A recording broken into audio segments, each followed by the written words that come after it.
Yes, magandang araw. Ayan, bumili kami ng isda na bisugo. At aking lilinisin iyan. At aking ipipirito. Ayan, ang pagkakaliskis ay pwede naman pahugasan sa palinisan sa palengke. Hindi pa pinalinisan sa palengke.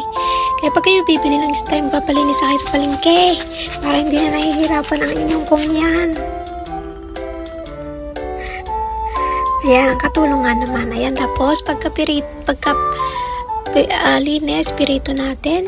Then, gagawa naman tayo ng sauce na kamatis. Ayan. Diretso lang ang pagpipirito at 6 yung piraso. Tapos may parsley ako nakahanda at saka onion leaves. Yes, magpipirito tayo niyan. Bisugo. At masarap niyan sa kamatis na igisa natin. Yan, nagisa na ako ng kamatis dyan. May kaunting asukal, may kaunting ketchup, may kaunting asin at saka light sauce. Yung light sauce ng incheck. Sangchow. Yun ang ginagamit. Tapos may kaunting tubig. Then pagluto na yung kamatis, ibubuhos natin yan dyan sa piritong isda. O, tingnan nyo. Panoorin nyo po ang aking ginagawa. Ayan. Yummy yan na pang ulam at masarap sa kanin. Ilagay na natin ngayon si spring onion at saka si parsley. Kinchay. Ayan, manood lang po kayo.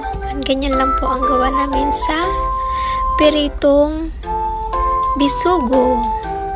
Bisugo ay masarap. Lalo na yung may tausi din, masarap din yun. At yan na nga po, naluto na. Inilagay ko na ang ginisa kong kamatis na may kaunting sauce. Ayan.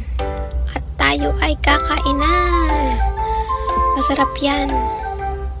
Medyo may tamis, medyo may asim, may alat. Ayun.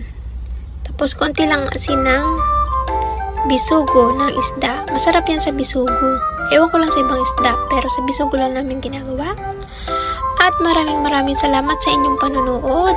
And don't forget to hit the notification bell para lagi kayong updated sa aking mga ini-upload na video.